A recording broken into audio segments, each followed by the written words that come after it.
Assalamualaikum warahmatullahi wabarakatuh. Halo pemirsa setia Sultan TV dimanapun Anda berada. Senang rasanya pemirsa kembali lagi bersama saya Raud Lohrida, tentunya dalam dialog bincang hari ini. Pemirsa, Presiden Prabowo Subianto menginstruksikan kepada jajarannya agar biaya haji dapat kembali diturunkan. Walaupun ongkos haji tahun ini telah turun sebesar 4 juta rupiah daripada sebelumnya, Presiden Prabowo Subianto mengaku belum puas dan menargetkan agar dapat lebih murah dari negara Malaysia. Lalu, bagaimana upaya yang dapat dilakukan pemerintah untuk merealisasikan hal tersebut? Saat ini telah hadir bersama kita melalui ruang virtual Zoom narasumber Bapak Haji Muhammad Apipi SEMAB yang merupakan Ketua Tim Kerja Administrasi Dana Haji dan Sihdu Kanwil Kemenag Provinsi Banten. Mari kita sapa terlebih dahulu. Assalamualaikum Bapak. Waalaikumsalam Teteh. Apa kabar Pak? Sehat, alhamdulillah. Alhamdulillah sehat. Tentunya senang Baik, rasanya iya. Bapak. Hari ini Bapak terima kasih kami dari Sultan TV mengucapkan karena Bapak telah meluangkan waktunya nih di tengah-tengah kesibukannya berbincang bersama kami. Siap, sama-sama. Nah, untuk tema hari ini nih Pak, karena juga berkenaan dengan Bapak selaku Ketua Tim Kerja Administrasi Dana Haji nih, ini berbincang soal ibadah haji murah dan rakyat sumringah nih Pak, tema kita hari ini. Siap nih Pak ya, kita berbincang-bincang asik selama beberapa menit ke depan? Siap. Alhamdulillah. Nah Pak, ini kan tadi di opening juga sudah disampaikan bahwa memang kan baru-baru ini ya, ini Pak Prabowo Subianto, Presiden kita kan sempat juga menginstruksikan kepada jajarannya terkait dengan pengurangan biaya haji. Nah, ini tanggapan Bapak nih soal wacana Presiden tersebut seperti apa nih Pak? Kami kira apa yang diinginkan atau harapan Pak Presiden Prabowo itu merupakan sesuatu yang luar biasa ya dalam rangka memberikan pelayanan kepada jemaah haji Indonesia atau khususnya Banten. Karena dengan turunnya biaya haji itu tentu memberikan kesempatan kepada seluruh jemaah haji agar bisa berkesempatan untuk pergi ibadah haji ke Tanah Suci tentunya. Dan tentunya harapan ini kita selaku Kementerian Agama sangat mendukung supaya seluruh jemaah haji itu juga bisa memiliki kesempatan untuk pergi ke Tanah Suci dengan biaya yang terjangkau tentunya. Itu harapan kita semua juga tentunya, supaya seluruh jemaah haji itu juga tidak terkendala dengan persoalan biaya keberangkatan mereka ke Tanah Suci. Saya kira itu harapan kami juga tentunya, dan tentu juga harapan masyarakat tentang bulan haji. Tentunya tadi wacana tadi disambut baik ya Pak, namun ini kalau kita lihat ya Pak, itu kan kita selaku masyarakat ya pasti berbahagia, tapi sebagai mungkin aparatur dan juga tadi stakeholders yang mengurusi nih soal haji, apakah secara teknis dan administrasi memungkinkan Pak biaya haji diturunkan kembali nih? Saya kira secara teknis masih sangat bisa diturunkan dan tidak terkendala sebetulnya. Kalau di lapangan mungkin ada beberapa bagian saja yang perlu diefisiensi, antara lain misalnya para petugas, kemudian juga kaitan dengan belanja-belanja operasional yang memang kita butuhkan. Tetapi secara teknis itu tidak menjadi masalah karena memang kita sudah terbiasa sebetulnya ada pengurangan petugas dalam pelayanan jemaah haji ini. Saya kira itu amanat yang tetap harus kita laksanakan atau kami laksanakan sebagai bagian daripada pemerintah pusat tentunya.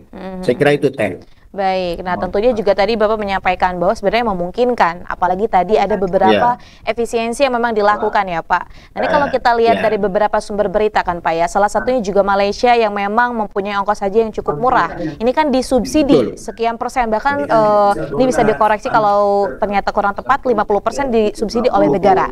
Apakah hal ini memungkinkan Pak untuk dilaksanakan di Indonesia? Di Indonesia juga subsidinya itu hampir sampai 40%. Karena dana haji atau biaya BPIH itu yang seluruhnya ditanggung oleh satu jamaah itu jamaah hanya bayar sekitar 38 atau sekitar bayar 62% lah. Sisanya itu subsidi dari pemerintah, dari nilai manfaat yang dikelola oleh Badan Pengelolaan Haji. Nah, mungkin ke depan subsidi itu bisa diperbesar lagi supaya kita juga bisa menyamai Malaysia tentunya. Sama dengan Malaysia lah, kira-kira begitu teh.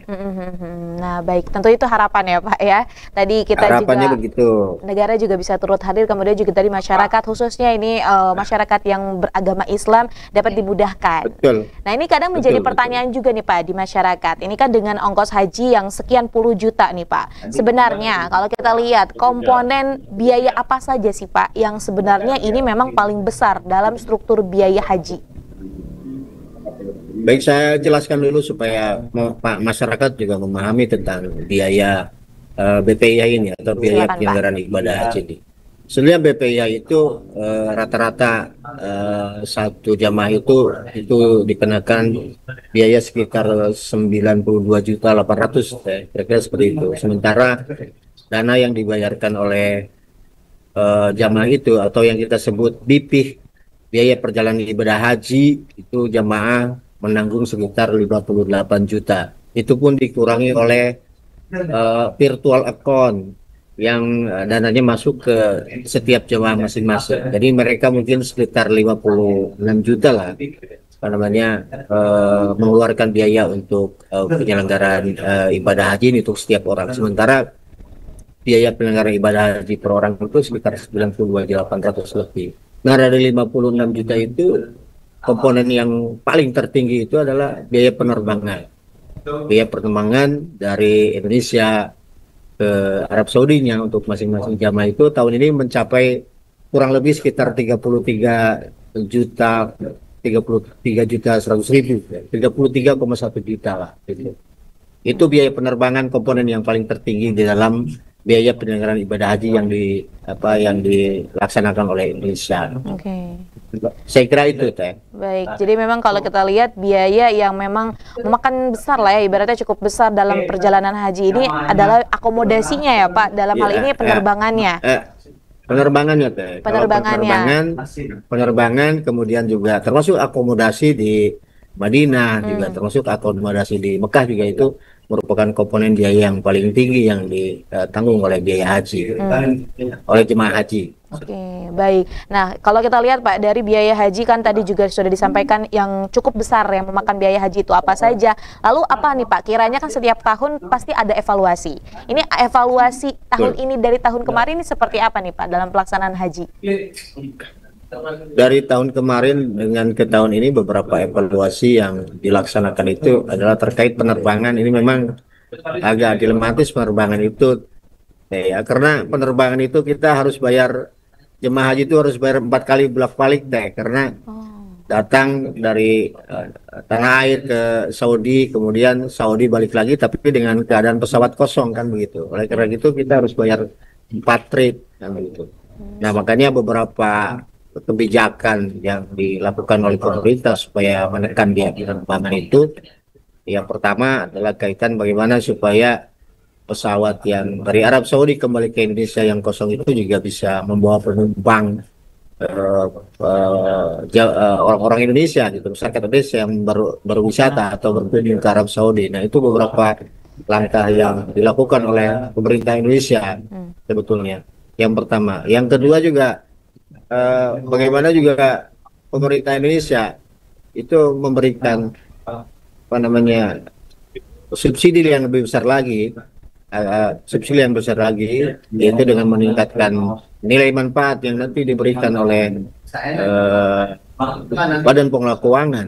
Oleh karena itu Badan Pengelola Keuangan juga didorong oleh kita, kemudian DPR juga, supaya dalam pengembangannya itu bisa memberikan dorongan atau subsidi yang lebih optimal dalam rangka memberikan pelayanan atau memberikan biaya yang murah bagi jemaah haji. Kemudian juga yang ketiga kaitan dengan akomodasi di Mekah juga pemerintah berusaha terus untuk melakukan negosiasi agar harga atau biaya pemundokan di Mekah maupun di Madinah itu juga bisa turun. Saya kira itu sementara yang bisa dilakukan oleh pemerintah Indonesia. Baik, jadi 3 hal tadi ya Pak yang dilakukan oleh pemerintah Ya, Indonesia, mengevaluasi program haji yang memang ini ya, setiap tahun terus rutin dilaksanakan oleh negara Indonesia. Nah, kemudian Pak, ini betul. bicara soal haji dan kita kan bentar lagi akan menghadapi bulan haji nih Pak ya. Tentunya sudah banyak nih calon jemaah yang sudah diberangkatkan. Ini bagaimana segala kesiapan yang dilakukan oleh Kemenag dari Provinsi Banten berkenaan dengan haji khususnya bagi para jemaah yang berasal dari Banten nih Pak? Saya kira Kemenag sendiri selaku stakeholder atau penanggung jawab pemberangkatan haji ini sudah siap secara teknis ya. Tetapi juga Kemenag tidak melaksanakan sendiri karena beberapa instansi juga tentu terlibat dalam pelaksanaan penyelenggaraan ibadah haji ini. Jadi Kemenag juga tetap berkoordinasi dengan pemerintah daerah, baik pemerintah provinsi maupun juga pemerintah kabupaten kota, termasuk juga Kementerian Kesehatan, Dinas Kesehatan. Nah, itu juga sudah kita lakukan koordinasi semua dalam rangka memberikan pelayanan yang terbaik pada jemaah haji di Banten khususnya, gitu. Tapi secara teknis kami di sini sudah siap memberikan pelayanan yang terbaik bagi jemaah haji, terutama dari dokumen-dokumen jemaah haji yang memang harus kita siapkan sebelum keberangkatan mereka ke Arab Saudi. Ya. Itu saya kira yang bisa Baik. kami sampaikan. Nah, kemudian Pak, kalau untuk per saat ini nih Pak, ini apakah sudah ada yang diberangkatkan atau bagaimana nih Pak? Ya, gimana?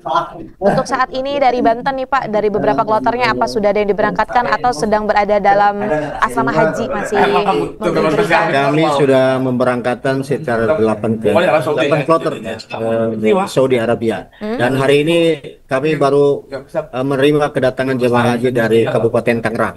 Oh, Langsung baik. maunya yang bisa kasih. Hari ini tadi jam 1 kita terima kedatangan jemaah haji di asrama haji dari Kabupaten Tangerang. Dan sudah 8 kloter kita berangkatkan ke Saudi Arabia. Alhamdulillah semuanya tidak terkendala hal apapun. Jemaah haji juga alhamdulillah kelihatan sehat-sehat gitu. Bahagialah kira-kira begitu. Alhamdulillah. Baik Pak. Totalnya nih Pak, untuk per tahun ini berapa jamaah yang dari Banten nih Pak yang berangkat haji ke Mekah? Bisa semuanya, Bang. Tahun ini kita mendapatkan kuota jemaah dari Jakarta 9.461. Alhamdulillah, mudah-mudahan semuanya bisa berangkat. Amin, mudah-mudahan bisa berangkat dan juga tahun selanjutnya ini diperbanyak lagi ya Pak tentunya. Ya, mudah-mudahan tentu kesiapan kita juga kalau memang kuota ditambah dari provinsi, dari Jakarta ya, kita insya Allah siap. Baik. Nah, kemudian nih Pak, ini tantangan yang dihadapi nih dalam mengelola jamaah haji dari Banten nih Pak, yang entah dari tahun ini ataupun tahun-tahun sebelumnya biasanya apa sih Pak? Saya kira yang paling penting tantangan yang pertama adalah pelayanan. Kami memberikan pelayanan karena pelayanan jamaah haji tantangan terbesarnya adalah bagaimana Kementerian Agama, kemudian juga pemerintah kabupaten kota, pemerintah provinsi itu satu sama lain saling mendukung dalam rangka memberikan pelayanan. Kementerian Kesehatan juga begitu karena mereka terlibat dalam penetapan istiqoah jemaah haji misalnya. Para jemaah haji yang berhak lunas itu biasanya diperiksa kesehatannya dulu untuk mendapatkan status istiqoah. Kemudian juga keberangkatan dari daerah ke asrama haji juga itu merupakan bagian daripada tanggung jawab pemerintah daerah misalnya itu juga harus memberikan pelayanan yang terbaik. Tentu kami Kementerian Agama juga dari sisi substansi tentunya kami juga siap memberikan pelayanan yang terbaik. Nah, pelayanan-pelayanan ini yang harus dikoordinasikan dan menjadi tantangan bagi kami supaya semuanya bisa mensupport memberikan pelayanan yang terbaik kepada jemaah haji. Itu yang pertama. Yang kedua, tantangan terberat adalah kaitan dengan kemampuan jemaah haji soal dalam hal ibadah atau manasik hajinya. Karena tentu tidak semua yang berangkat haji itu juga memahami rukun haji, wajib haji atau syarat-syarat menjadi sahnya haji. Nah, ini bagian yang menjadi berat tanggung jawab kita dan tantangan kita karena tidak semua jemaah haji itu orang-orang yang memiliki kemampuan yang yang apa namanya yang cepat gitu dalam dalam menerima apa yang kita sampaikan, karena banyak sekali juga jamaah-jamaah haji kita yang lansia itu juga yang memang sudah kemampuannya terbatas dan juga harus diberikan bimbingan betul-betul oleh kita. Nah itu saya kira tantangan yang dari tahun ke tahun selalu kita dapatkan dalam penyelenggaraan nama. Baik, jadi dua tantangan besar itu ya Pak sebenarnya yang memang selalu dihadapi, dan tentunya ini juga pasti dari Kemenag dan juga para tadi jajaran stakeholders yang ada yang tentunya ini berkecimpung di dunia haji, ini juga turut memberikan solusi yang solutif tentunya ya Pak. Nah, kemudian Pak, ini kan tadi juga Bapak menyampaikan bahwa tentunya dari Kemenag memastikan untuk memberikan layanan haji yang maksimal kepada para jamaah haji. Nah, kalau seperti ini Pak, nih apakah Kemenag memiliki kanal komunikasi khusus untuk menerima masukan ataupun keluhan masyarakat nih Pak soal layanan haji? Saya kira kanal komunikasi khusus kita punya website ya, website haji, kemudian juga bisa langsung disampaikan oleh petugas haji kepada di grup-grup WhatsApp misalnya. Kemudian juga jamaah haji juga bisa menyampaikan keluhan-keluhan itu juga di kabupaten karena mereka memiliki website tentang penyelenggaraan ibadah haji itu. Dan tentu ini merupakan sesuatu yang apa namanya sebagai bahan kita memberikan evaluasi atas penyelenggaraan kepada pelayanan kepada para jemaah. Baik. Saya kira itu Teh. Baik, terima kasih Bapak. Jadi tadi kalau misal dari masyarakat mempunyai keluhan ataupun tadi ada hal-hal yang ingin disampaikan bisa ya Pak melalui tadi di medianya ada, di websitenya juga ada. Silahkan untuk dapat menyampaikan. Nah baik Bapak, tidak terasa kita sudah hampir 20 menit nih Pak. Kita berbincang soal haji dan segala persiapan haji khususnya dari Provinsi Banten. Terima kasih Bapak. Tapi sama-sama Teh. Tapi sebelum menutup nih Pak, perjumpaan kita pada siang hari ini, boleh disampaikan closing statement Pak atau pernyataan penutup kepada pemirsa setia Sultan TV tentang tema kita hari ini, ibadah haji murah rakyat sumringah. Silakan Bapak. Ya, saya kira yang paling penting dari kami komitmen pemerintah adalah bagaimana supaya setiap tahun itu terjadi penurunan biaya ibadah haji, tetapi juga tidak menurunkan kualitas pelayanan yang diberikan kepada jemaah haji. Dan yang paling penting lagi bagaimana juga masyarakat juga bisa mendapatkan informasi yang lebih tepat dan lebih lengkap kaitan dengan apa namanya biaya ibadah haji ini, karena tidak semua masyarakat Indonesia itu memahami apa namanya komponen-komponen dalam biaya yang dikeluarkan oleh jemaah haji atau juga besaran-besaran biaya jemaah haji. Itu juga sesuatu yang harus menjadi PR kami untuk memberikan informasi atau sosialisasi terkait dengan itu. Yang terpenting sekarang jemaah haji yang berangkat tahun ini mudah-mudahan diberikan kesehatan dan semua bisa melaksanakan haji sesuai dengan rukun dan syarat haji dan juga kembali ke tanah air menjadi haji yang mabrur. Saya kira itu Teh. Baik, amin. Allahumma amin ya Pak. Semoga tadi para jamaah yang berangkat haji, kemudian juga para pengurusnya ya Pak, ini juga diberikan kesehatan, diberikan kelancaran. Siap. Terima kasih Bapak atas waktunya. Teh. Semoga nanti lain kali bisa berkenan nih Pak datang ke studio ya Pak. Insya Allah nanti kalau sudah selesai tugas di embarkasi, kita bisa ketemu di studio TV Sultan TV. Amin, kita nantikan. Terima kasih Bapak, kita cukupkan perjumpaan kita hari ini. Oke, siap. Baik, pemirsa setia Sultan. Waalaikumsalam warahmatullahi wabarakatuh. Pemirsa setia Sultan TV dimanapun Anda berada. Demikian perbincangan kita hari ini bersama Bapak Haji Muhammad Apipi SEMAB yang merupakan Ketua Tim Kerja Administrasi Dana Haji dan Sihdu Kanwil Kemenag Provinsi Banten. Semoga apa yang kita perbincangkan hari ini dapat bermanfaat dan juga berkelanjutan. Saya Raudla Rida dan segenap kru yang bertugas pada hari ini mengucapkan terima kasih, pamit undur diri. Sampai jumpa. Wassalamualaikum warahmatullahi wabarakatuh.